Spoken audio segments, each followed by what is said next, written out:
إلى حضرة المصطفى صلى الله عليه وسلم. فاتحة. أعوذ بالله من الشيطان الرجيم. بسم الله الرحمن الرحيم. الحمد لله رب العالمين الرحمن الرحيم مالك يوم الدين إياك نعبد وإياك نستعين اهدنا الصراط المستقيم صراط الذين أنعمت عليهم غير المغضوب عليهم ولا الضالين.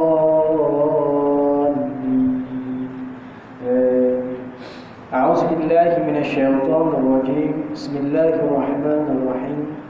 الحمد لله رب العالمين والصلاة والسلام على أشرف الأنبياء والمرسلين وعلى آله وصحبه أجمعين. سبحانك لا علم لنا إلا ما علمتنا إنك أنت العليم الحكيم ولا حول ولا قوة إلا بالله العلي العظيم. قال رب اشرح لي صدري ويسر لي أمري واحلل عقدة من لساني يفقهوا قولي ربنا زدنا علما نافعا يا رب العالمين.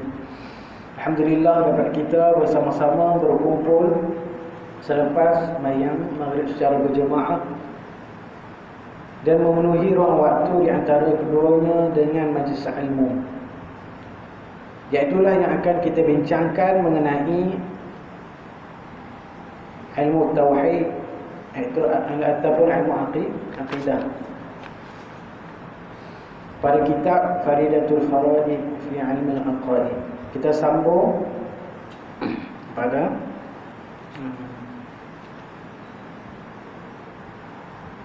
dan erti wajib pada akal. Qala mu'allif rahimahullahu ta'ala wa nafa'ana bi'ulumihi wa 'ulumina fid darain amin.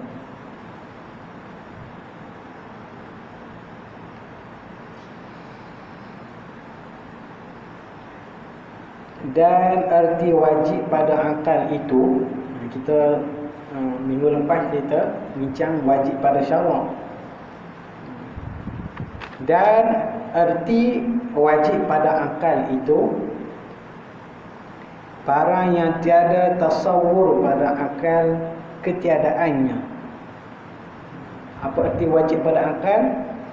Iaitulah wajib, iaitu barang yang tiada tasawur pada akal ketiadaannya. Iaitu wajib ada. Yang wajib al-wujud, yang wajib ada, adanya Allah Subhanahu wa ta'ala, mustahil tak ada. Yang tidak dapat diterima oleh akal ketiadaannya Allah Subhanahu wa ta'ala. Wajib pada akal. Kita mempercayai, meyakini adanya Allah Subhanahu wa ta'ala. Tiada tasawur ni, tiada gambaran pada akal ketiadaannya Allah Subhanahu wa ta'ala, seperti mengambil lapang bagi jazam. Sebenarnya mengambil lapang bagi jazam itu putus. Kita tidak ada keraguan padanya. Iaitulah yang wajib ada. Iaitu wajib pada akal ni. Akal kita ni tidak boleh menerima ketiadaannya Allah Subhanahu wa ta'ala. Tahu mana kata Allah itu wujud, Allah itu ada, adanya kita, barunya alam ini. Jadi Allah itu wajib al-wujud, yang wajib ada. Kerana mustahil pada akal ini, tiada tasawur pada akal ini ketiadaannya Allah Subhanahu wa ta'ala. Itulah wajib pada akal. Wajib pada syarak lain pula. Wajib pada syarak, kalau kita buat dapat pahala, kita tinggal dapat dosa. Tapi wajib pada akal ialah akal kita ni tidak dapat menerima ketiadaannya, iaitulah wajib adanya. Wajib adanya Allah Subhanahu wa ta'ala, Maha Pencipta ni. Kerana adanya kita bahawa alam ini, adanya makhluk ini. Dan mustahil itu, mustahil pada akal, dan mustahil itu barang yang tiada tasawur pada akal adanya sesuatu itu. Dan mustahil pada akal itu barang yang tiada tasawur pada akal adanya sesuatu itu. Contohnya, kita kata Allah itu wajib ada, mustahil tiada. Mustahil ni maksudnya tiada tasawur pada akal contohnya adanya kata tak ada Tuhan. Mustahil tak ada Tuhan. Tidak dapat diterima oleh akal. Mustahil ni benda yang tak ada. Ataupun kita kata istihalatul mustahilat. Allah, sifat yang wajib bagi Allah Subhanahu wa taala ada 20. Dan sifat yang mustahil ataupun istihalah pun 20. Yang lawan bagi sifat yang wajib itu mustahil, benda yang tak ada. Jadi pasal apa kita kena belajar yang mustahil? Belajar yang wajib cukup pula kan, yang 20. Yang mustahil yang tak ada, nak belajar apa? Belajar yang mustahil ini untuk kita tolak, untuk kita tahulah benda ni mesti tak ada. Bagi contohnya, kita masuk dalam hutan tu, kita nak cari kayu yang lurus, kayu yang betul yang lurus, tetapi yang bengkok kita tak tahu. Kita kena tahu yang mana lurus, yang mana bengkok. Sebab itulah kita kena belajar yang mana yang wajib, yang mana yang mustahil. Jadi yang mustahil itu ialah barang yang tiada tasawur pada akal adanya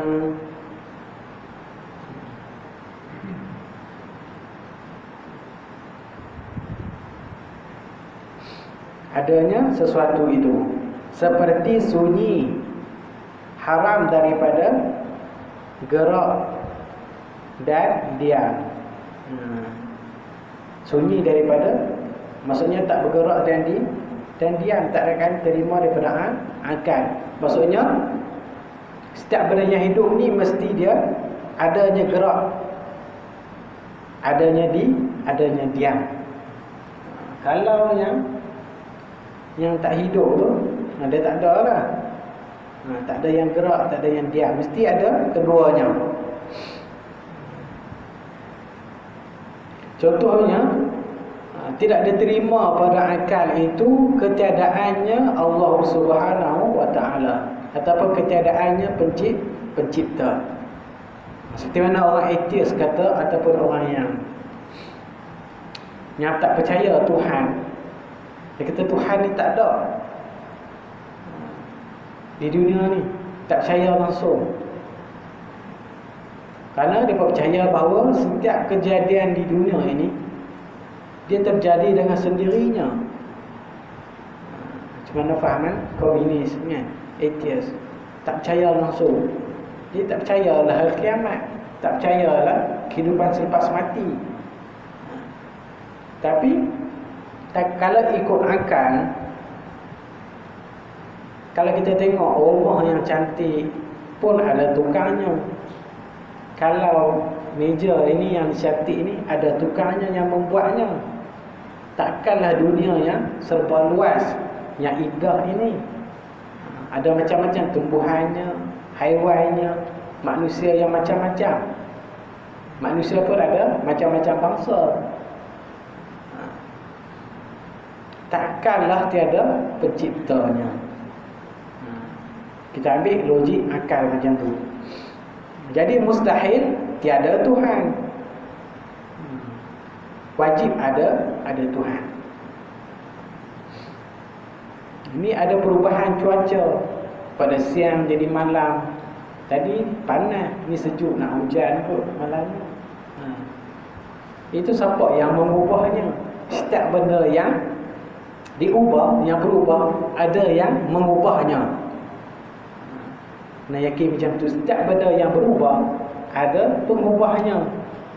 Jadi mustahil tiada pengubahnya. Pengubahnya itu ialah Allah Subhanahu wa ta'ala.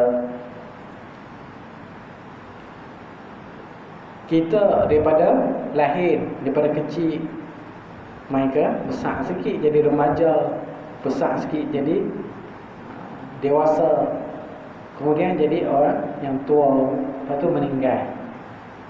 Perubahan itu siapa yang mengawalnya? Mestilah ada pencipta yang mengawalnya.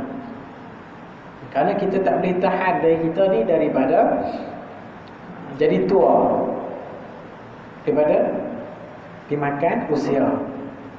Kerana kita ni makhluk. Setiap makhluk itu lemah, bersifat dengan sifat kelemahan.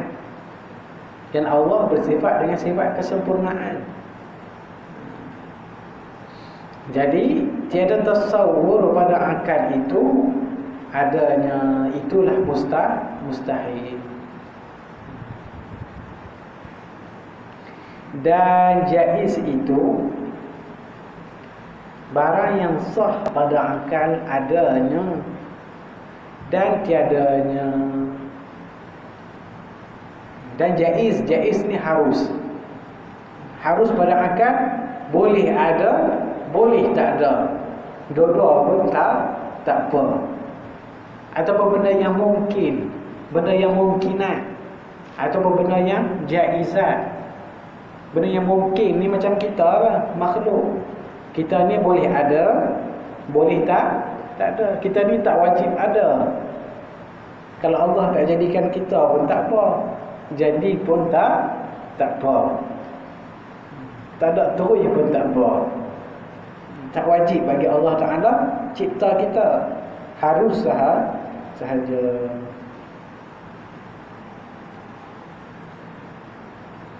Iaitu jaiz itu barang yang sah pada akal, iaitu dapat diterima pada akal adanya sesuatu itu dan tiadanya sesuatu. Seperti gerak jirim. Seperti gerak jirim dan diamnya.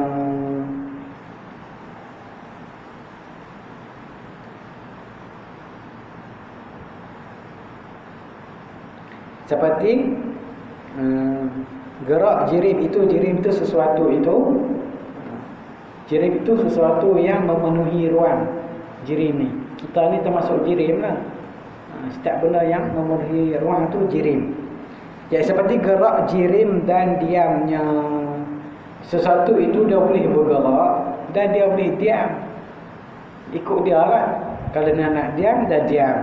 Kalau dia nak bergerak, dia bergerak. Itu atas pilihan dia. Boleh nak bergerak ataupun boleh nak diam. Itu harus. Sifat harus bagi Allah Subhanahu Wa Taala ada satu, iaitu mengadakan sesuatu ataupun meniadakannya. Meniadakan sesuatu itu, sesuatu makhluk itu, ataupun meniadakannya. Allah Ta'ala boleh buat.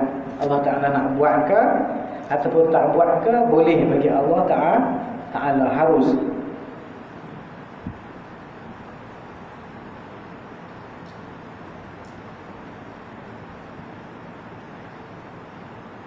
Jadi kita kena tahu barang yang wajib pada akal, pada zat Allah Subhanahu Wa Ta'ala. Barang yang wajib iaitu yang 20 yang ulama telah tetapkan.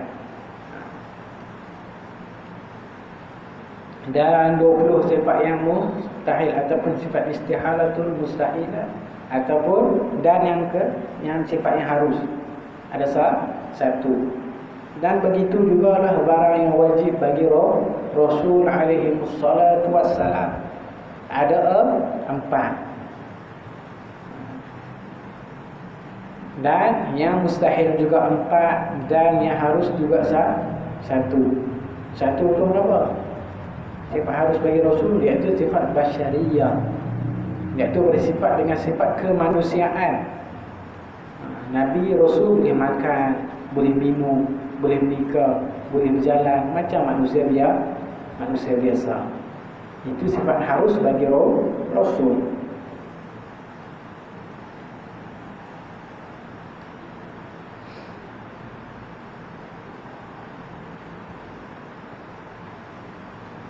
Dan sifat harus bagi Rasul ni, dia boleh ada dan dia tidak boleh tiada.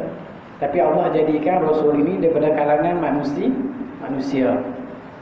Allah tak jadikan Rasul ni daripada kalangan malaikat ataupun jin. Sebab apa? Sebab manusia tu dah boleh ikut dengan cara manusia. Kalau malaikat tak makan, malaikat tak minum. Lagi kata nak ikut macam Rasulullah ni, makan minum pun tak, menikah pun tak, nafsu pun tak ada hasrat, tak ada kehendak, kemahuan. Setakat tu saja. Minta setakat tu saja kekal. Pun payah juga. Jadi Allah menciptakan Rasul ni, Allah utuskan daripada kalangan manusia, supaya manusia itu dapat mencontohinya, dapat ikut mudahlah.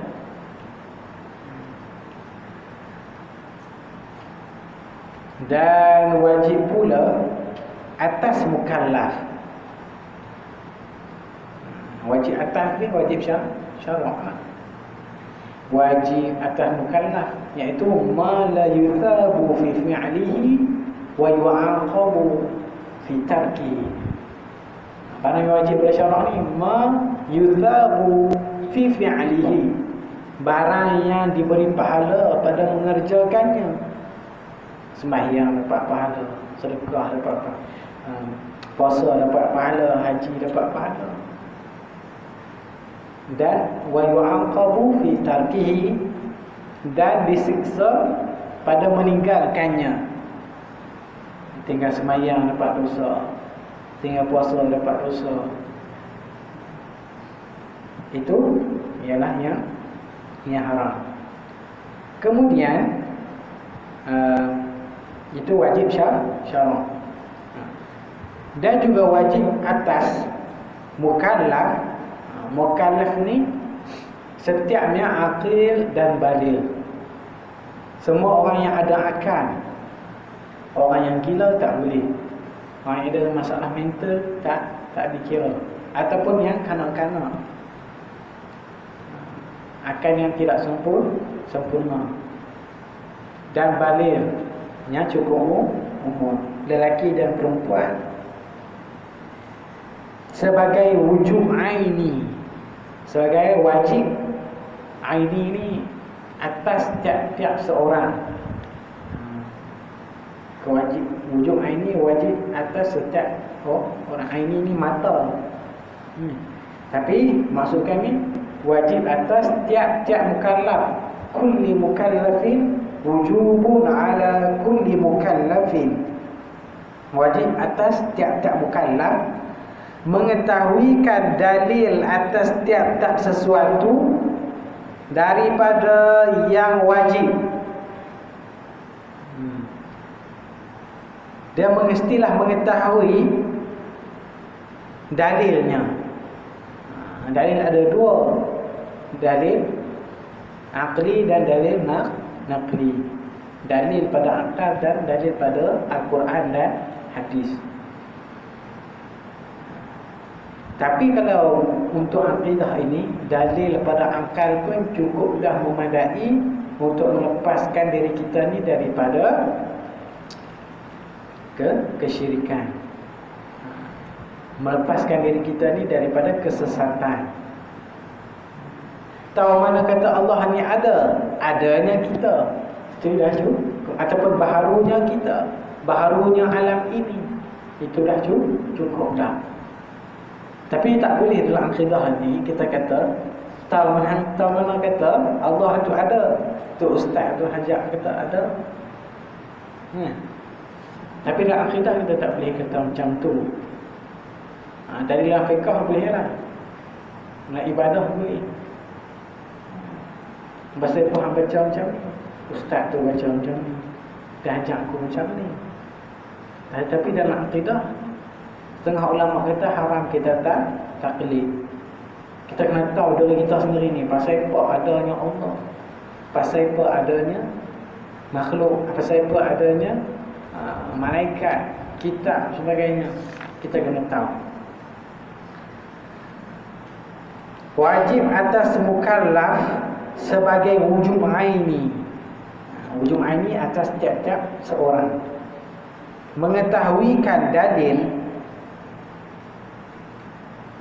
Dalil ni petunjuk lah, tandanya atas tiap-tiap sesuatu daripada yang wajib. Dalil daripada barang yang wajib. Contohnya wujud, artinya ada, lawannya tiada. Adanya apa? Adanya Allah selama-lamanya. Apa dalilnya? Dalilnya baharu alam ini, ataupun baharunya kita, adanya alam ini. Pun dah cukup. Itu dalil akli. Daripada barang yang wajib. Yang wajib itu tadilah.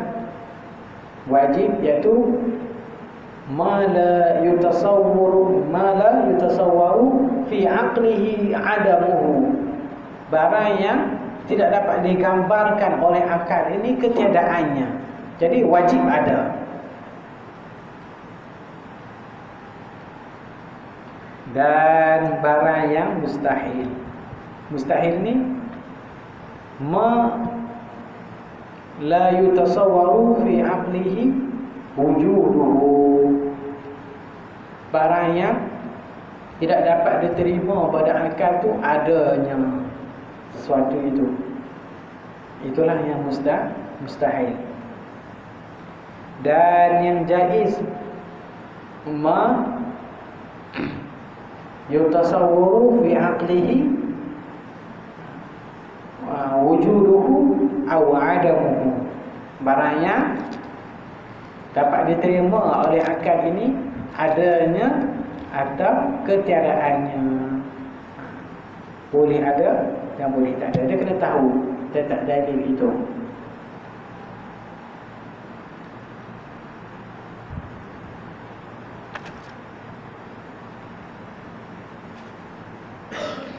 Contohnya mustahil itu, mustahil bagi Allah Subhanahu wa taala itu tiada.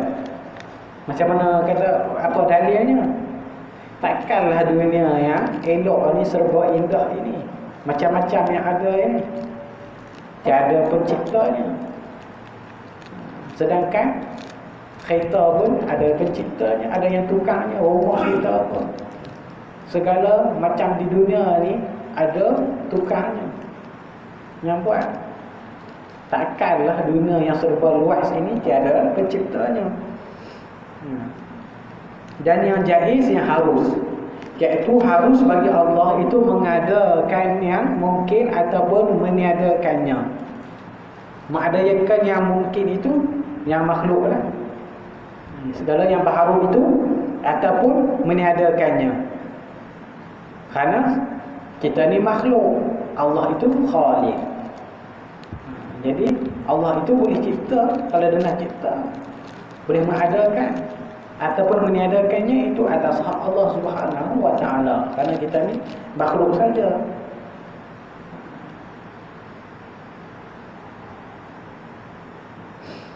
Itu barang yang dan yang jaiz itu, supaya tiada jadi ia muqallid. Supaya tiada jadi ia muqallid, iaitu orang yang jazam ia, orang yang putus ia, ataupun orang yang yakin ia dengan perkataan orang yang lain. Supaya terlepas kita ni daripada muqallid. Muqallid ni ikut-ikut. Dalam akidah tak boleh ikut-ikut. Dalam fiqh tak puas, dalam syariat. Tapi dalam akidah, ulama kata yang paling sahihnya kata tidak boleh ikut-ikut, taklid ataupun muqallid, pengikut. Ikut saja. Tak mana kata Allah ada, tu ustaz tu kata ada, tu guru tu kata ada, tak boleh. Kita kena kata adanya alam ini ataupun baharu alam ini, cukup. Iaitu supaya tidak menjadi muqallid ataupun orang yang ikut-ikut dengan perkataan orang yang lain. Ikut orangnya. Nak akidah tak boleh macam tu. Sebab tu yang jadi sesat macam-macam tu. Jadi syiah lah, jadi sebuah kubur lah, ya. Jadi macam-macam lah. Kata Allah tu atas langit lah. Betul kata, menang kata Allah tu atas langit. Tu tok guru tu kata, ustaz tu kata Allah tu atas langit. Betul lah. Betul lah dia kata. Tak boleh kata macam tu. Allah bukan duduk atas bukan duduk atas langit. Kalaulah Allah itu duduk atas langit, Allah itu mengambil tempat. Setiap yang mengambil tempat itu baharu. Setiap yang baharu itu lemah. Dan mustahil bagi Allah itu bersifat lemah. Ada kaitan dengan tidak pula. Kerana ada yang fahaman yang Wahabi mengatakan bahawa Allah itu aina Allah fis sama. Di mana Allah? Allah di atas langit. Karena dia ambil zahir hadis. Zahir hadis mengatakan bahawa Allah itu atas langit, tetapi bukanlah yang nak dimaksudkan itu Allah itu atas langit, tetapi Allah itu fi makanin 'al, di kedudukan yang tinggi, ataupun Allah itu menguasai pada darjah yang tinggi. Bukanlah Allah itu di atas langit. Ada ayat yang zahir, ada ayat yang muhkamat, adanya ayat yang mutasyabihat. Al-Quran ada ayat yang muhkamat. Yang muhkamat itu yang jelas, yang zahir. Ayat yang mutasyabihat, ayat yang ada keraguan padanya, yang mesti ditakwilkan. Adapun ulama salaf dulu, mereka tidak mentakwilkan. Contohnya Imam Malik. Katanya Imam Malik, istiwa itu menapa? Istawa, summa istawa 'alal 'arsy.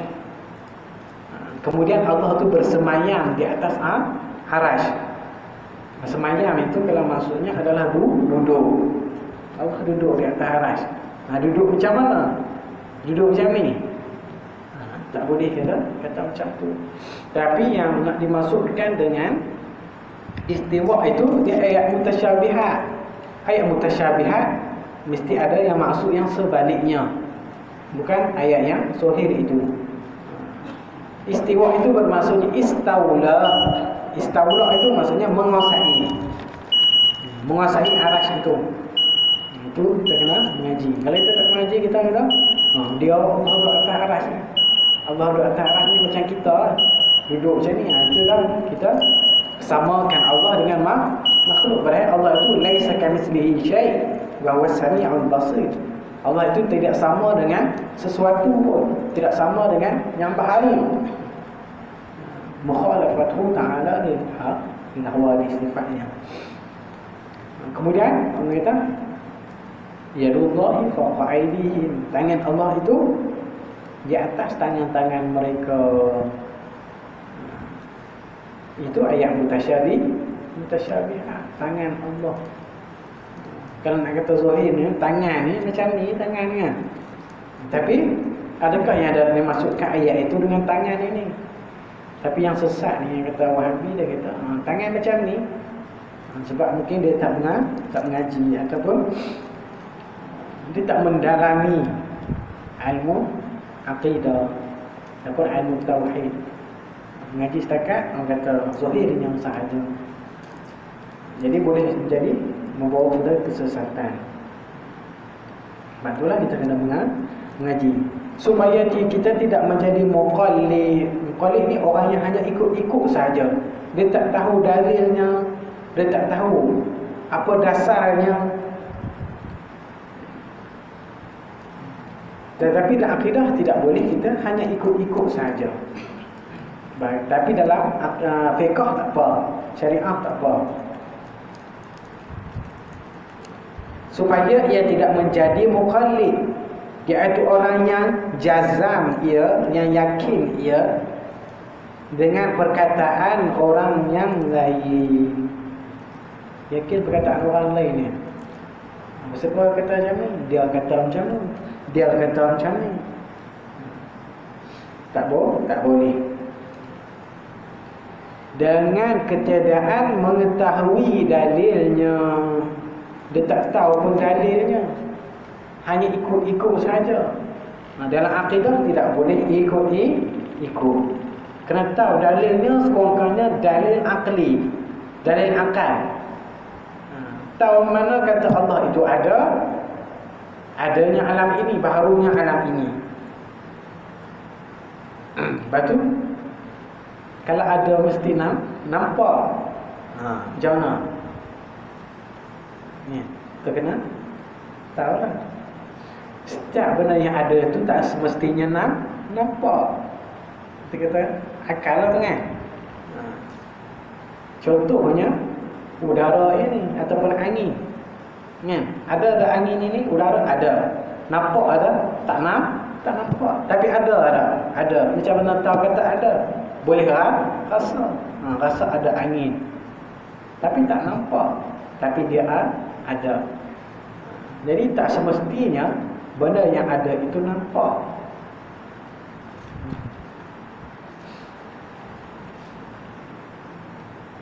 Dan supaya orang yang muqallid ni kita tidak menjadi orang hanya yang ikut-ikut saja.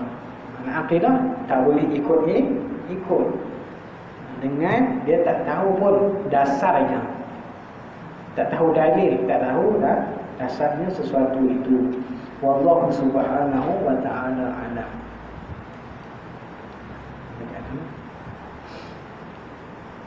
Dan telah bersalah-salahan ulama pada kufur muqallid itu. Wallahu subhanahu wa ta'ala a'lam. Subhanallah wa bihamdihi, asyhadu an la ilaha illa anta, astaghfiruka wa atubu ilaik. Bismillahirrahmanirrahim. أعوذ بالله من الشيطان الرجيم. بسم الله الرحمن الرحيم. الحمد لله رب العالمين، والصلاة والسلام على أشرف الأنبياء والمرسلين وعلى آله وصحبه أجمعين. اللهم انفعنا بما علمتنا وعلمنا وانفعنا وزدنا علما نحبك وحبيب ربنا آتنا في الدنيا حسنة وفي الآخرة حسنة وقنا عذاب النار. صلى الله على سيدنا محمد وعلى آله وصحبه وسلم. الحمد لله رب العالمين.